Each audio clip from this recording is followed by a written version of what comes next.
263.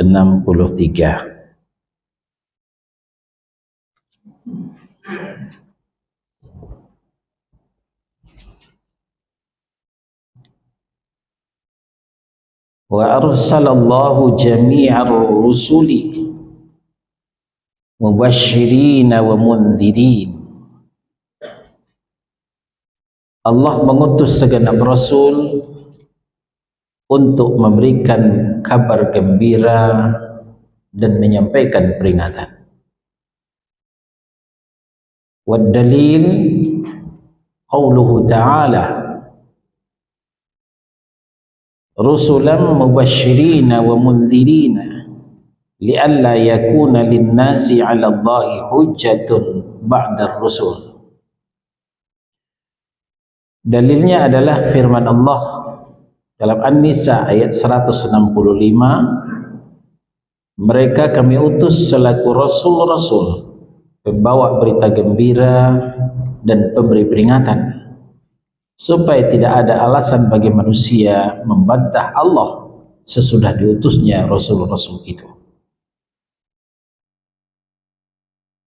Wa awwaluhum Nuhun alaihi salam wa akhiruhum Muhammadun sallallahu alaihi wasallam. Rasul yang pertama adalah Nuh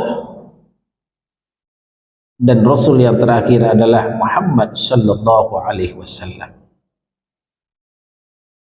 Wad dalil ala anna awwalahum Nuhun alaihi salam qauluhu ta'ala. Dalil bahwa Nuh sebagai Rasul pertama adalah An-Nisa 163, inna awhayna ilaika kama awhayna ila Nuhin wan nabiyyina min ba'dih. Sesungguhnya kami telah memberikan wahyu kepadamu wahai Muhammad sebagaimana kami telah memberikan wahyu kepada Nuh dan nabi-nabi yang kemudian. Wa kullu ummatin ba'athallahu ilaiha rasulan min Nuhi ila Muhammadin ya'muruhum bi'ibadatillahi wahdah wa yanhahum an ibadatit taghut. Allah telah mengutus seorang rasul kepada setiap umat mulai daripada Nabi Nuh sampai kepada Nabi Muhammad sallallahu alaihi wasallam. Mereka memerintahkan agar manusia menyembah Allah saja dan melarang mereka menyembah taghut. Wad dalil qauluhu ta'ala wa laqad ba'athna fi kulli ummatin rasulan an ya'budullaha wajtanibut taghut. Dalilnya adalah firman Allah Subhanahu wa taala dalam An-Nahl ayat 36. Dan sesungguhnya kami telah mengutus rasul pada setiap umat untuk menyerukan sembahlah Allah saja dan jauhi taghut. Waftaradallahu ala jami'il ibadil kufra bit-taghuti wal imana billah. Allah mewajibkan kepada setiap hambanya untuk mengingkari taghut dan hanya beriman kepada Allah. Qala Ibnu Qayyim rahimahullahu ta'ala, at-taghutu ma tajawaza bihi al-'abdu haddahu min ma'budin aw matbu'in aw muta'in. Ibnu Qayyim rahimahullahu ta'ala berkata, taghut itu adalah segala yang diperlakukan seorang hamba secara melampaui batas, baik berupa suatu yang disembah, suatu yang diikuti, atau sesuatu yang ditaati. Sekarang kita lihat syarahnya di halaman 266. Halaman 266.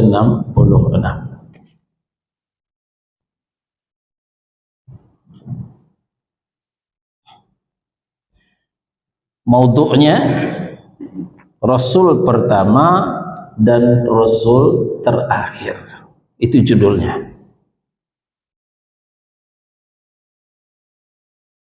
Wa arsalallahu jami'ar rusuli mubasysyirin wa mundhirin.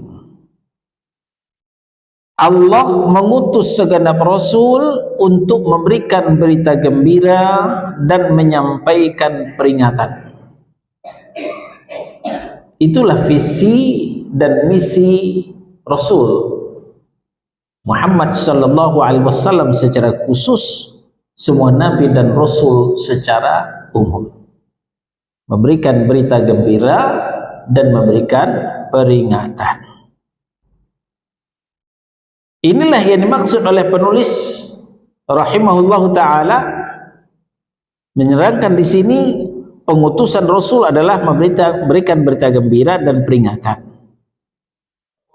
Sebagaimana dikatakan Allah Subhanahu wa taala dalam An-Nisa ayat 165, rusulam mubasyirina wa mundhirin. Mereka kami utus selaku Rasul untuk memberikan berita gembira dan memberikan peringatan. Apa maksudnya?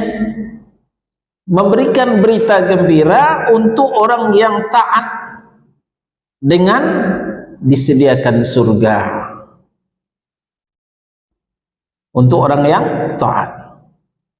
Dan sebaliknya memberikan peringatan, warning untuk orang yang menentang Allah dengan disediakan neraka. Inilah visi dan misi para nabi dan rasul. Kita lihat di antara contoh, ya banyak sekali kita dapati di dalam Al-Quran maupun hadis yang sahih tentang basyira wa nadhira ini, berita gembira dan ancaman pertakut ini. Kita lihat umpamanya dalam As-Sajdah ayat 32. Ya, ini enggak ada dalam kitab. Silakan yang bawa mushaf dibuka. Ya. Di dalam As-Sajdah surah 32 ayat 18, 19 dan 20.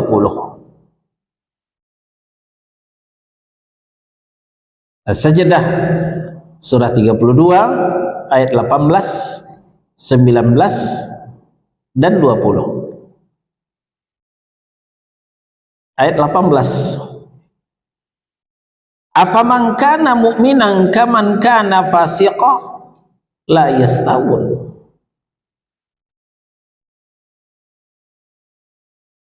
Maka apakah orang yang beriman sama seperti orang yang fasik? Orang beriman, orang yang taat kepada Allah, apakah itu sama dengan orang yang fasik, orang yang kafir? Ya, jelas mereka tidak sama. Ya. Ammal ladzina amanu wa 'amilus sholihat falahum jannatul ma'wa nuzulan bima kanu ya'malun. Ayat 19. Adapun orang yang beriman, yang taat kepada Allah, bertakwa kepada Allah, dan mereka mengerjakan kebajikan, amal soleh, ya.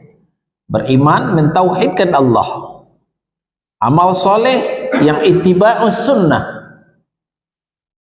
maka mereka akan mendapatkan surga-surga tempat kediaman sebagai pahala atas apa yang telah mereka kerjakan. Ini berita gembira. Ya, berita gembira untuk orang beriman yang bertauhid, yang beramal soleh, yang melaksanakan amal yang sesuai dengan sunnah.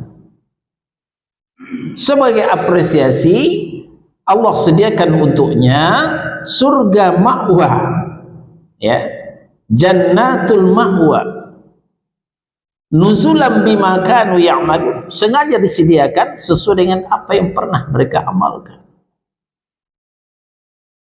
Dalam salah satu hadisnya, Nabi menceritakan orang yang terakhir keluar dari neraka, maka terakhir pula masuk surga. Dia keluar dengan merangkak, berdiri nggak kuat, saking lamanya dibakar dalam api, tapi nggak mati. Ya, mati itu hanya sekali. Betapapun lamanya di neraka nggak mati, dah gosong, berdiri nggak kuat, merangkak keluar dari neraka. Lalu dimandikan di narul hayat, di telaga kehidupan. Mulailah kembali tumbuh dagingnya, mulai utuh kembali. Nah setelah itu, idhab, pergi, udkhul jannah, masuk kamu ke surga, perintahkan oleh Allah Subhanahu wa ta'ala. Dia berjalan gontai menuju pintu surga, tapi di benaknya menggelayut was-was, jangan-jangan kapling surga sudah habis oleh teman-teman saya yang sudah duluan masuk, saya belakangan. Dia nggak percaya surga masih ada buatnya. Dia balik lagi kepada Allah. Gimana? Surga udah habis ya Allah. Padahal dia belum lihat keputusasaannya, surga sudah habis ya Allah. Nggak punya kapling lagi buat saya. Disuruh lagi balik oleh Allah. Idhab, pergi sana, masuk ke dalam surga. Dia balik lagi ke pintu surga. Riwayat menceritakan 3 kali bolak-balik dia antara Allah dengan pintu surga. Kali yang terakhir kata Allah, idhab, pergi sana, masuk ke dalam surga, kan kusediakan surga buatmu 10 kali dunia. Masya Allah. Surga yang disediakan untuk orang yang terakhir keluar dari neraka, terakhir masuk surga, 10 kali dunia. Umpamanya sekarang ada berita buat kita, hadiah 1 kota Jakarta saja, nggak usahlah dunia, kota Jakarta, Jakarta Pusat saja, nggak usah ke 5 wilayah. Besarnya hati kita, indah berbunga-bunga, kita paling kaya rasanya. Padahal Jakarta itu salah satu kota di Indonesia, di Pulau Jawa. Pulau Jawa di antara pulau-pulau di Indonesia. Indonesia salah satu negara di dunia. Bayangkan, saudara-saudara. Nah, makanya orang yang fahamah di sini menganggap nihil dunia ini, semewah apapun dia tidak tergiur dengan dunia ini. Kenapa? Surga sedang menunggunya yang nilainya 10 kali dunia. Itu pun untuk orang terakhir keluar dari neraka, terakhir masuk surga. Insya Allah jamaah takwa nggak terakhir amat lah keluar dari neraka. Kita optimis ya. Ini adalah basyirah. Ini adalah kabar gembira. Nah, maka jangan main-main lagi. Ya, marilah kita beriman, bertauhid dan beramal soleh yang sesuai dengan sunnah Rasul, karena apresiasi yang disediakan Allah, hadiah yang disediakan Allah bukan main. Selanjutnya, nadhira. Apa itu nadhira? Nadhira itu lampu kuning. Nadhira itu warning, peringatan. Ya. Kita kembali ke As-Sajdah di ayat 20. Ya. Wa ammal ladzina fasaku fama'wahumun nar. Dan adapun orang-orang yang fasik, kaum durhaka, ahlul maksiat, kaum pendosa, orang kafir, fama'wahumun nar, maka tempatnya adalah api neraka. Tempatnya adalah api neraka.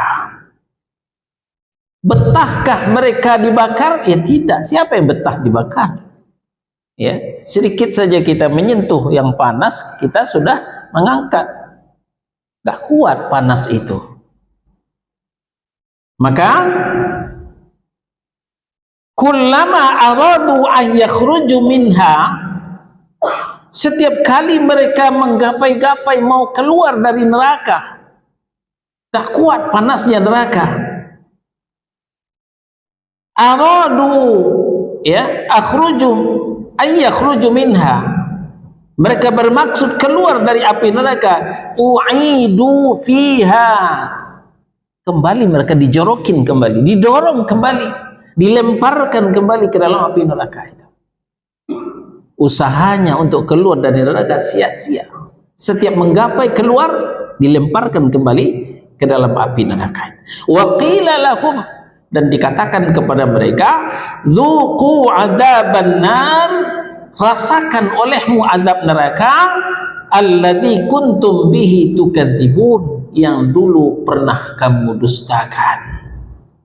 Ya, disampaikan Allah ayat, disampaikan oleh para ulama, dikatakan peramal masa depan. Ini pelecehan.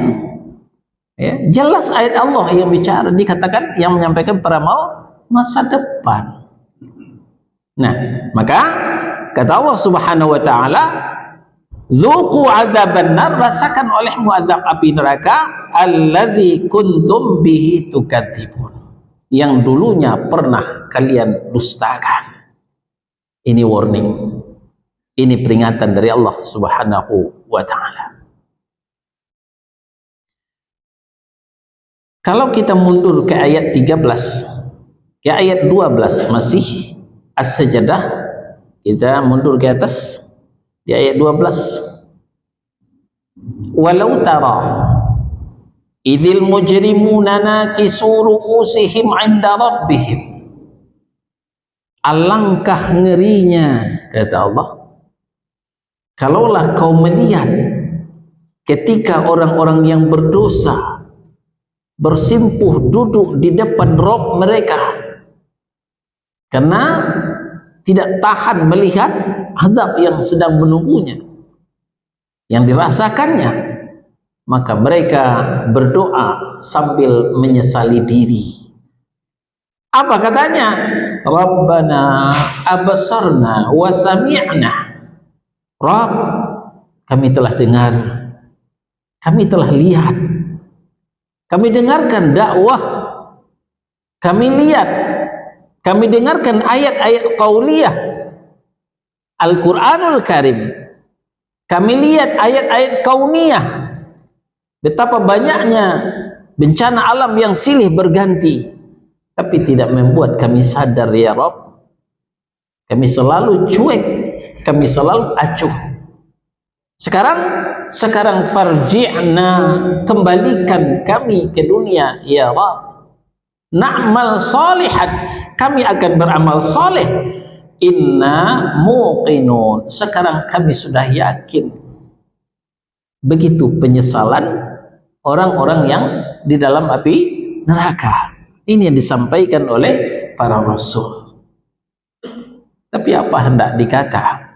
Pikir dahulu pendapatan, sesal kemudian tiada berguna. Nasi sudah menjadi bubur, katanya begitu.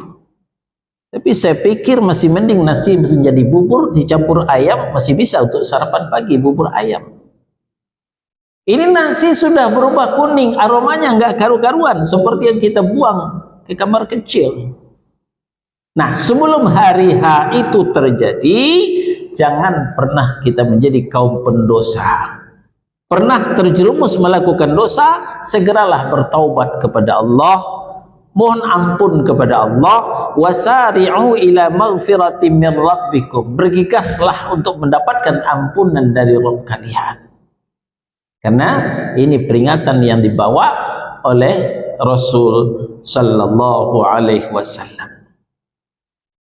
Emangnya neraka itu panas banget, Ustaz? Kok begitu amat? Nah, diceritakan lagi dalam hadis yang sahih oleh Nabi sallallahu alaihi wasallam.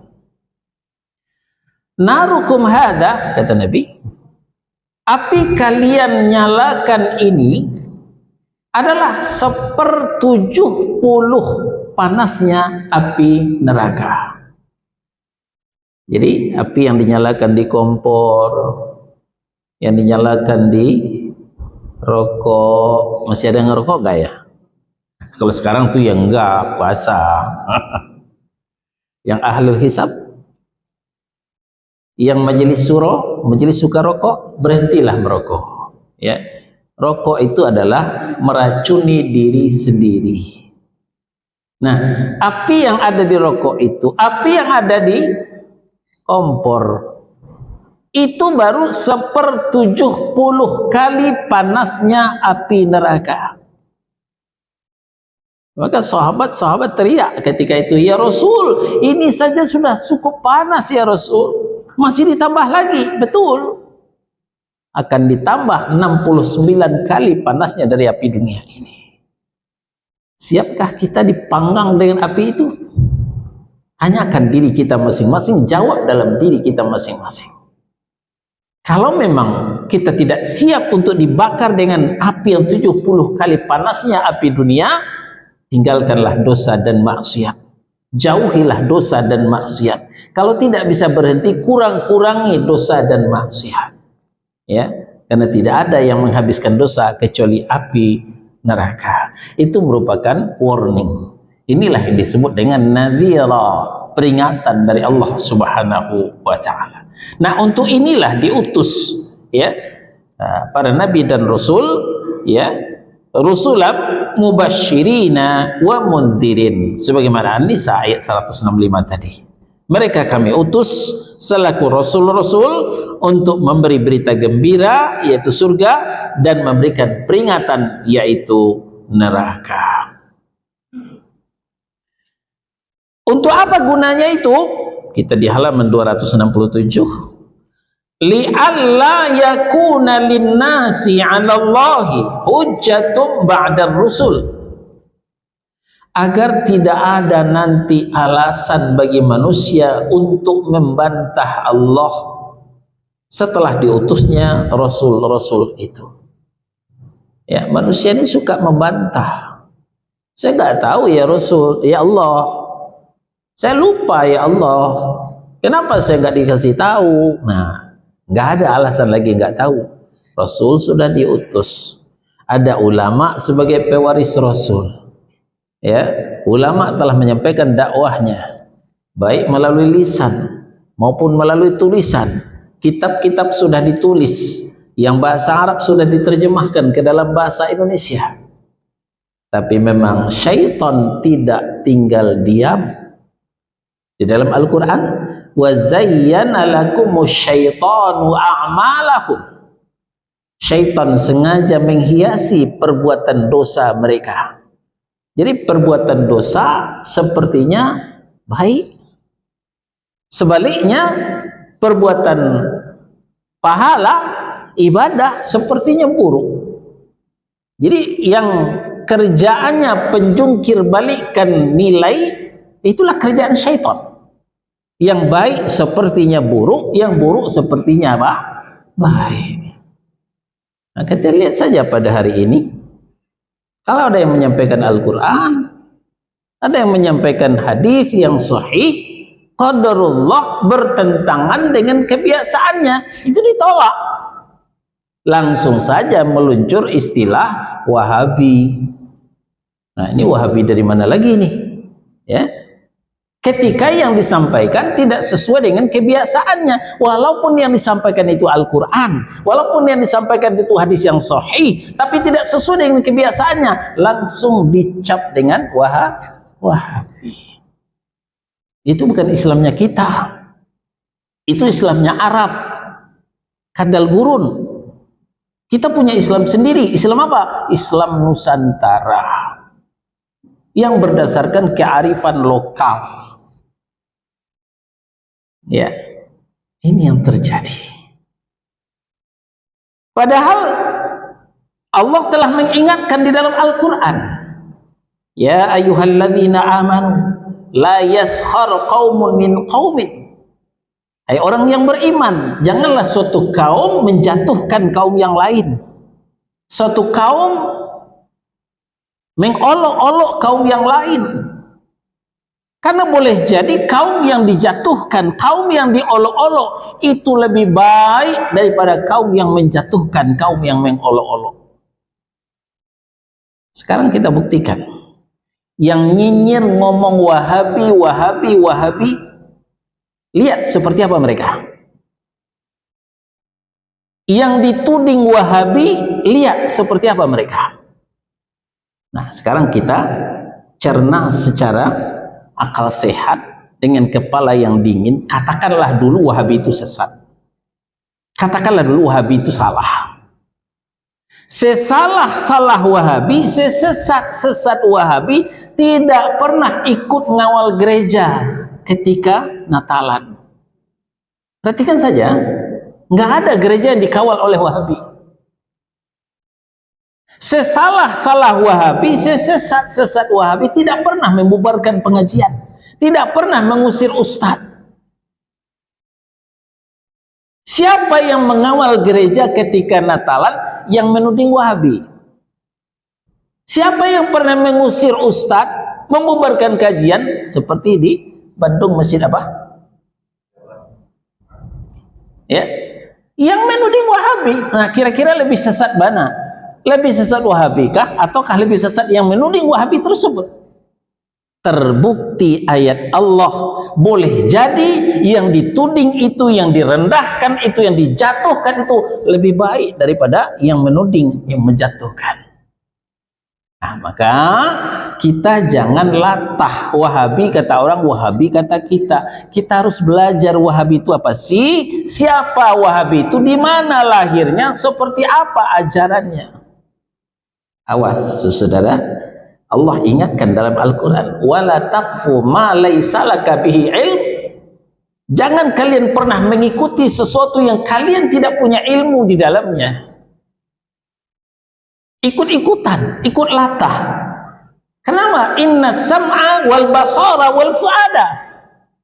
Sesungguhnya pendengaran, penglihatan dan hati, kullu ulaika kana anhu mas'ula, semuanya akan diminta pertanggungjawabannya oleh Allah Subhanahu wa taala. Nah, maka kalau tidak tahu bertanya, fas'alu ahla dzikri in kuntum la ta'lamun. Tanyakan kepada ahlinya, kepada ulama kalau memang kalian tidak tahu. Jangan cepat memvonis. Nah, demikian. Kita lanjut. Hikmah lain adalah sebagai pertanda dan kesempurnaan nikmat Allah yang diberikan kepada hambanya. Karena akal manusia bagaimanapun juga tidak mungkin mampu mengetahui secara rinci kewajiban hamba kepada Allah Subhanahu wa taala. Akal punya keterbatasan. Kemampuan akal punya keterbatasan. Maka di luar daripada kemampuan akal, maka wahyulah yang menunjukkan kepada mereka. Wahyulah yang akan menuntun mereka kepada jalan yang benar. Nah, itu hikmah daripada diutusnya Rasul. Karena Rasul itulah yang membawa wahyu dari Allah Subhanahu wa taala. Dan dia juga tidak akan mampu mengetahui secara benar sifat-sifat yang dimiliki oleh Allah dan nama-namanya yang indah. Sedangkan sudah diberitahukan saja oleh Allah, sudah disampaikan saja oleh Rasul, masih banyak kaum muslimin nggak mudeng. Masih banyak kaum muslimin nggak ngerti. Menetapkan Allah istiwa di arsy saja, walaupun tidak kurang daripada 9 tempat Al-Quran bicara. Ar-Rahmanu ala arsy istawa. Allah yang Rahman itu istiwa di atas aras. Masih banyak yang enggak percaya. Masih banyak yang berkata, Aina Allah, di mana Allah? Innallaha fi kulli makan. Allah itu ada di mana-mana. Masih banyak yang berkeyakinan Allah itu di mana-mana. Allah ada di atas, Allah ada di bawah. Allah ada di depan, Allah ada di belakang. Allah ada di kanan, Allah ada di kiri. Ya, kalau begitu doa nggak usah ke atas terus. Ya, ke atas, ke bawah, ke kanan, ke kiri, ke depan, ke belakang. Gitu itu doa seharusnya. Kalau memang Allah ada di mana-mana. Kenapa ketika berdoa enteng? Ini menunjukkan Allah itu di atas. Fi 'iliyyin, di tempat yang tinggi, yaitu arasy. Ini saja masih banyak kaum muslimin yang menentang, yang tidak percaya. Selanjutnya, hal yang sangat penting dan utama yang diserukan para rasul mulai daripada Nuh hingga Nabi Muhammad, penutup para nabi, adalah tauhid. Visi dan misi utama mereka adalah tauhid, mengesahkan Allah Subhanahu wa ta'ala. Mulai daripada Nuh Rasul pertama sampai kepada Muhammad Rasul terakhir. Jadi Rasul pertama itu Nuh, Ustaz, bukan Adam. Bukan. Adam itu bukan Rasul. Adam itu hanya seorang Nabi. Apa bedanya Nabi dengan Rasul? Memang sama-sama menerima wahyu dari Allah. Kalau Nabi menerima wahyu dari Allah hanya untuk keluarganya sendiri. Tapi kalau Rasul menerima wahyu dari Allah, diwajibkan menyampaikan kepada seluruh manusia yang ada pada zamannya, pada masanya. Itu perbedaan Nabi dengan Rasul. Ya, Adam, karena manusia belum banyak, manusia hanya keluarganya saja, maka tugasnya juga nggak terlalu berat. Ya, terima wahyu, sampaikan kepada keluarga, selesai. Maka Adam hanya seorang nabi, bukanlah seorang rasul. Jadi misi dan visi mereka adalah tauhid. Sebagaimana An-Nahl ayat 36. Walaqad ba'atsna fi kulli ummatin rasulan an ya'budullaha wajtanibut taghut. Ya. Dan sesungguhnya kami telah mengutus Rasul pada setiap umat. Gunanya adalah untuk menyerukan sembahlah Allah saja, beribadahlah kepada Allah saja, dan jauhilah tagut. Apa itu tagut? Tagut segala sesuatu yang disembah, yang diagungkan selain daripada Allah Subhanahu wa ta'ala. Jadi beribadah hanya kepada Allah saja dan jauhi selain daripada Allah Subhanahu wa ta'ala.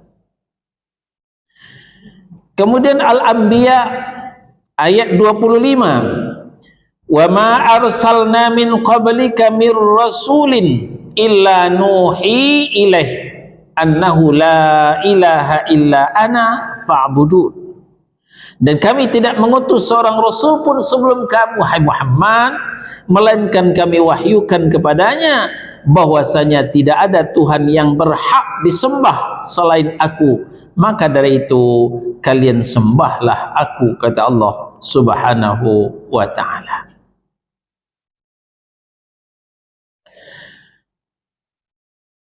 Berkata Syekhul Islam, penulis kitab ini, Fadilatul Syekh Muhammad At-Tamimi rahimahullahu ta'ala, menjelaskan Rasul yang pertama diutus adalah Nuh, ya, bukan Adam, tapi Nuh. Berdasarkan firman Allah dalam An-Nisa ayat 163, Inna awhayna ilaika kama awhayna ila Nuh wan nabiyyina min ba'dih. Sesungguhnya kami telah memberikan wahyu kepadamu, hai Muhammad, sebagaimana kami telah memberikan wahyu itu kepada Nuh dan kepada nabi-nabi setelahnya, ya, nabi-nabi yang kemudian darinya. Nah, jadi Allah tidak mengatakan sebagaimana yang kami berikan kepada Adam, tidak, tapi sebagaimana yang kami berikan kepada Nuh. Nah, kemudian yang lebih gamblang lagi, dalam hadis syafaat dijelaskan bahwa ketika manusia digiring ke mahsyar, ke tempat berkumpul, yang ketika itu panasnya suhu luar biasa, matahari didekatkan hanya beberapa mil saja, maka suhu meningkat lebih panas, membuat keringat bercucuran, maka bermandi keringatlah ketika itu. Keringat bukan hanya membasahi badan, keringat membanjir, ada yang sampai mata kakinya, keringatnya membanjir, ada yang sampai dengkulnya, keringatnya banjir sampai ke pusarnya, keringat banjir sampai ke telinganya, kelelap dengan keringatnya sendiri. Subhanallah, kita banjir air saja, ya, kita dah kalang kabut. Yang kita salahkan Bogor lagi. Bogor kok rajin amat sih ngirim banjir. Padahal banjir itu datang sendiri, bukan dikirim oleh orang Bogor. Ya, itu air biasa. Besok banjir keringat sampai kelelap dengan keringatnya sendiri. Maka ketika itu manusia galau, mau kemana kita ini? Mau dibawa kemana? Dalam penantian yang cukup lama. Maka mereka pergilah menemui ayahanda Adam alaihissalam. Maka ramai-ramai menemui Nabi Adam. Wahai Adam, Anda adalah bapak kami semua. Tolonglah kami. Mau dibawa kemana kami ini? Uruslah kami. Ternyata ayahanda Adam tidak bisa mengurus kita. Beliau berlepas tangan. Waduh, dosa saya saja belum tentu. Saya dimarahi Allah, dilarang mendekati pohon, saya memakan buah pohon tersebut. Sekarang begini sajalah, pergilah kepada Nuh. Nuh akan menyelesaikan persoalan di antara kalian. Nah, lalu kemudian ini hadisnya. Dalam suatu hadis yang sahih tentang syafaat disebutkan, innan nasa ya'tuna ila Nuh. Karena sudah frustrasi daripada Nabi Adam, atas perintah Nabi Adam, mereka berbondong-bondong menemui Nuh alaihissalam. Innan nasa ya'tuna ila Nuh. Sesungguhnya manusia datang kepada Nuh.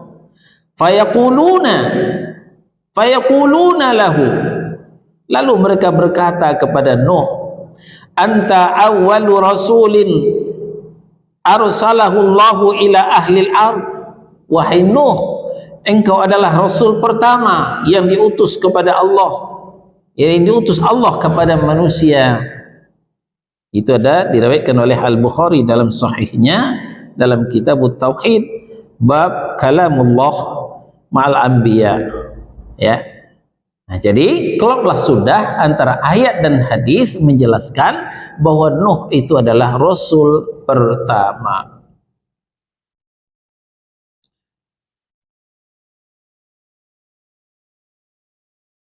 Karena itu tidak ada rasul sebelum Nuh. Ya.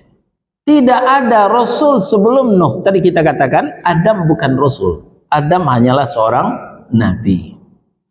Dari sini kita mengetahui kesalahan para ahli sejarah yang mengatakan bahwa Nabi Idris diutus sebelum Nabi Nuh. Padahal Nabi Idris alaihissalam adalah nabi yang diutus untuk Bani Israel. Sedangkan Bani Israel itu generasinya setelah Nabi Nuh. Ini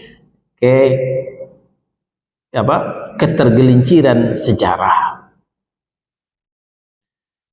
Setelah diterangkan bahwa Nuh adalah rasul pertama, lalu di sini juga dijelaskan bahwa nabi yang terakhir sebagai penutup para nabi dan rasul adalah Muhammad sallallahu alaihi wasallam.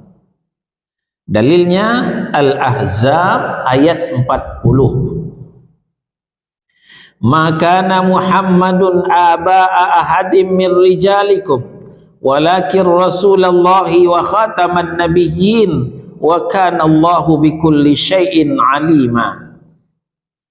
Muhammad itu sekali-kali bukanlah bapak dari seorang laki-laki di antara kamu, ya, karena anak laki-lakinya Nabi Muhammad meninggal di waktu kecil. Ada namanya Qasim, nah, maka kunyah beliau adalah Abul Qasim, ya.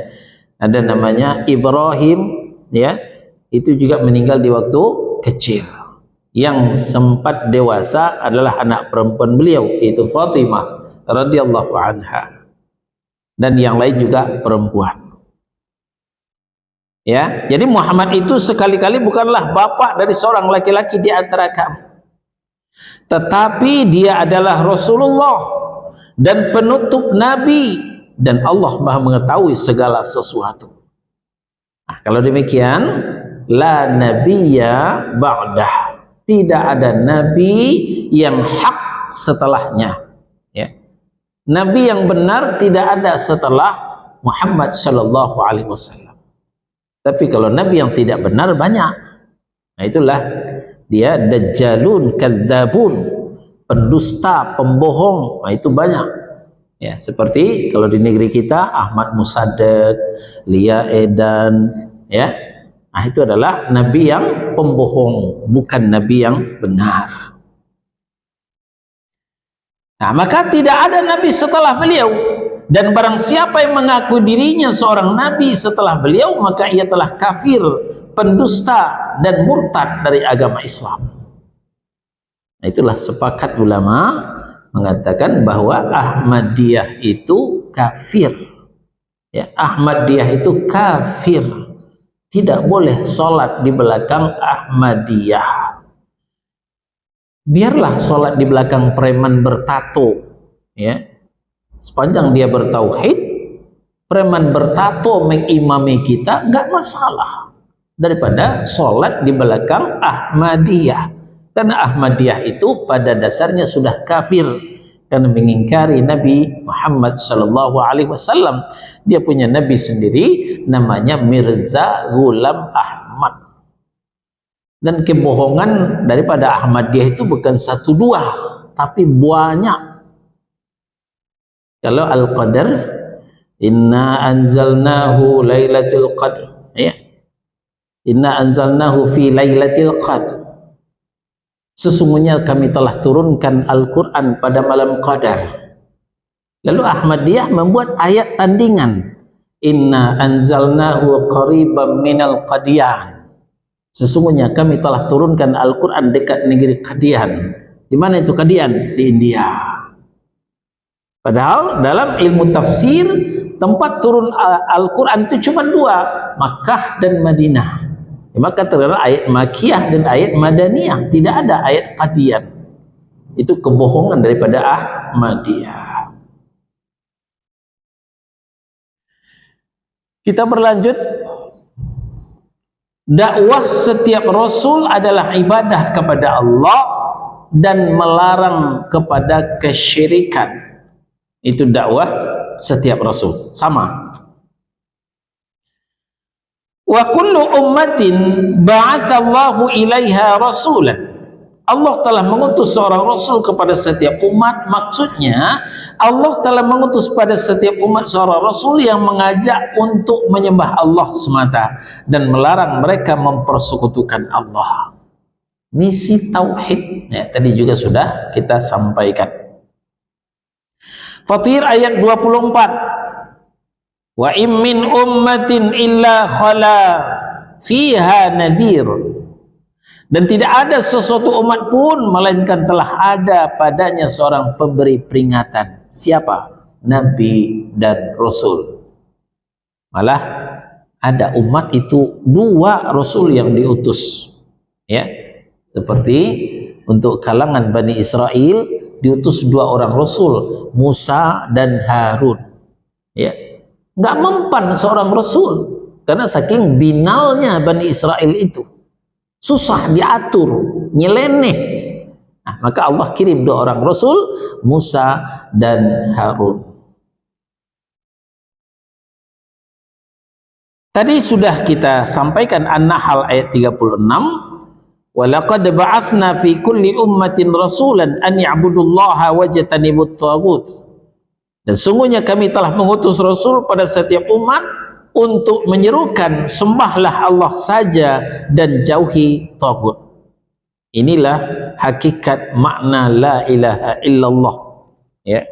Kalau pernah kita belajar di Tauhid jilid 1 dulu, ya, makna la ilaha illallah itu adalah la ma'buda bihaqqin illallah. Tidak ada yang disembah dengan hak, dengan benar selain daripada Allah. Nah, jadi ayat inilah dasarnya. An-Nahl ayat 36. Tentang taghut ini, qala Ibnul Qayyim rahimahullahu taala. Ibnul Qayyim rahimahullahu taala pernah menjelaskan apa itu taghut. Taghut itu adalah ma tajawaza bihil abdu wahdah min ma'budin au matbu'in au muta'in. Taghut itu ialah segala yang diperlakukan seorang hamba secara melampaui batas, baik berupa sesuatu yang disembah, sesuatu yang diikuti, sesuatu yang ditaati. Ya, yang disembah berlebih-lebihan selain daripada Allah itu tagut. Ya, yang diikuti secara berlebih-lebihan selain daripada Allah itu tagut. Yang ditaati secara berlebih-lebihan selain daripada Allah itu tagut. Ya, jadi siapa saja yang diperlakukan secara berlebihan dalam ibadah, dalam mengikuti, dalam mentaati, itulah tagut. Jadi tagut itu bukan nama orang. Tagut itu adalah lambang. Ya, apa saja yang diidolakan melebihi Allah itu tagut. Ya, mengidolakan kesebelasan umpamanya. Ya, walaupun kepala bocor karena mengidolakan kesebelasannya nggak masalah, besok ikut lagi. Berarti kesebelasan itu bisa menjadi tagut. Nah, ini kesebelasan dari Israel lagi mau datang ke negeri kita. Kontroversi lagi. Ada yang menolak karena Israel itu penjajah, tapi ada juga yang membela. Ya, berarti kesebelasan itu sudah berubah menjadi tagut, mengidolakan sesuatu secara berlebihan. Mentaati sesuatu secara berlebihan itu juga bisa jadi tagut. Walaupun perintahnya bertentangan dengan Allah, perintahnya bertentangan dengan Rasul, masih diikuti juga. Berarti dia yang memberikan perintah itu bisa menjadi tagut. Ya. Maksud penulis di atas adalah bahwa kesempurnaan tauhid hanya dengan cara menyembah Allah saja, meninggalkan selain daripada Allah, tidak membuat sekutu dengannya, tidak membuat tandingan-tandingan dengannya, serta menjauhi tagut. Allah Subhanahu wa taala mewajibkan hal itu kepada setiap hambanya. Tagut itu adalah bahasa Arab, ya, berasal daripada kata tughyan. Tughyan artinya melampaui batas. Ya, segala sesuatu yang melampaui batas itu tughyan namanya. Al-Haqqah ayat 11. Inna lamma taghal ma'u hamalnakum fil jariyah. Ini Allah sedang menceritakan Nabi Nuh. Ya. Sesungguhnya ketika air telah naik sampai ke gunung, ya, itu namanya tagha, sudah melampaui batas. Biasa banjir itu hanya sekaki, ya, sedengkul. Banjir itu hanya sedada. Ini banjir sampai ke gunung. Ya, ini banjir paling dahsyat di masa Nabi Nuh. Banjir sampai ke gunung. Maka ini disebut istilah tagha. Inna lamma tagha. Ya, sesungguhnya ketika air telah naik sampai ke gunung, sudah melampaui batas, maka kami bawa nenek moyang kalian dalam bahtera. Siapa nenek moyang yang dimaksud? Adalah Nuh alaihi salam. Diselamatkanlah Nuh bersama orang-orang yang beriman dengan beliau dengan melalui bahtera atau kapal. Artinya